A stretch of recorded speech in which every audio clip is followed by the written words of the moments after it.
بسم اللہ الرحمن الرحیم۔ بسم اللہ الرحمن الرحیم۔ السلام علیکم ورحمۃ اللہ وبرکاتہ۔ عزیز طلباء، امید ہے آپ خیر و عافیت سے ہوں گے۔ اللہ تبارک و تعالیٰ آپ کو ایمان اور عافیت والی زندگی نصیب فرمائے۔ تو عزیز طلباء، آج ہم سبق نمبر 46 کو پڑھنے جا رہے ہیں، جس کا عنوان ہے تیمم کے احکام و مسائل حصہ اول۔ تیمم کے احکام و مسائل حصہ اول۔ تو اس سے پہلے کہ ہم سبق کی تفصیل کی طرف آئیں، ہم آتے ہیں مصنف رحمۃ اللہ علیہ کی عبارت کی طرف۔ عبارت کچھ یوں ہے: یا تیمم لبعدہ میلا عن ماء او لمرض او برد او خوف عدو او سبع او عطش او فقد آلت۔ ترجمہ: تیمم کر سکتا ہے پانی سے 1 میل دور ہونے کی وجہ سے، یا مرض یا سردی یا دشمن یا درندے یا پیاس کے خوف سے، یا پانی نکالنے کا آلہ نہ ہونے کی وجہ سے۔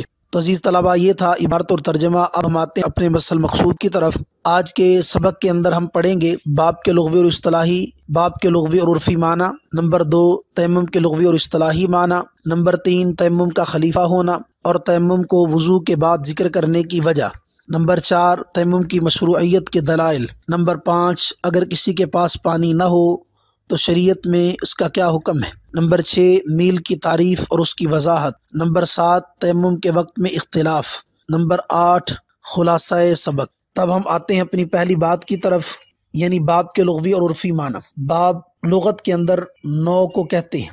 باب کے لغوی معنی نوع کے آتے ہیں، نوع یعنی قسم، اور عرف کے اندر باب کتاب کا وہ حصہ جس میں ایک نوع کے مسائل مذکور ہوں اور وہ فصل نہ ہو، اس کو باب کہتے ہیں۔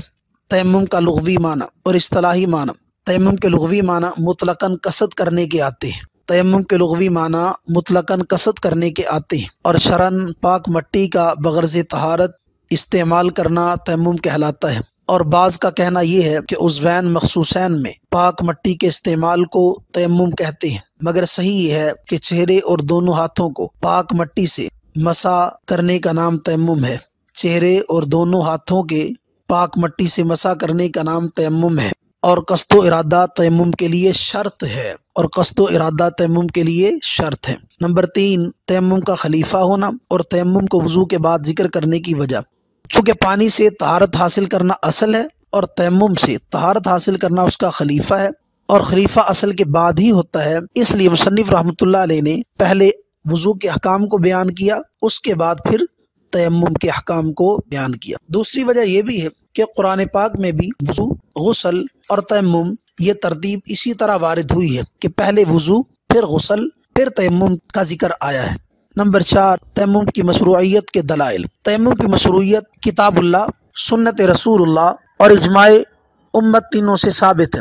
اللہ تبارک و تعالیٰ قرآن پاک میں ارشاد فرماتے ہیں: فَلَمْ تَجِدُوا مَاءً فَتَيَمَّمُوا صَعِيدًا طیبہ۔ پھر اگر تم پانی نہ پاؤ تو قصد کرو پاک مٹی کا۔ حدیث میں ہے: التراب طہور المسلم، مٹی مسلمان کی طہارت کا ذریعہ ہے، اگرچہ 10 سال تک ہو، جب تک کہ پانی نہ پائے۔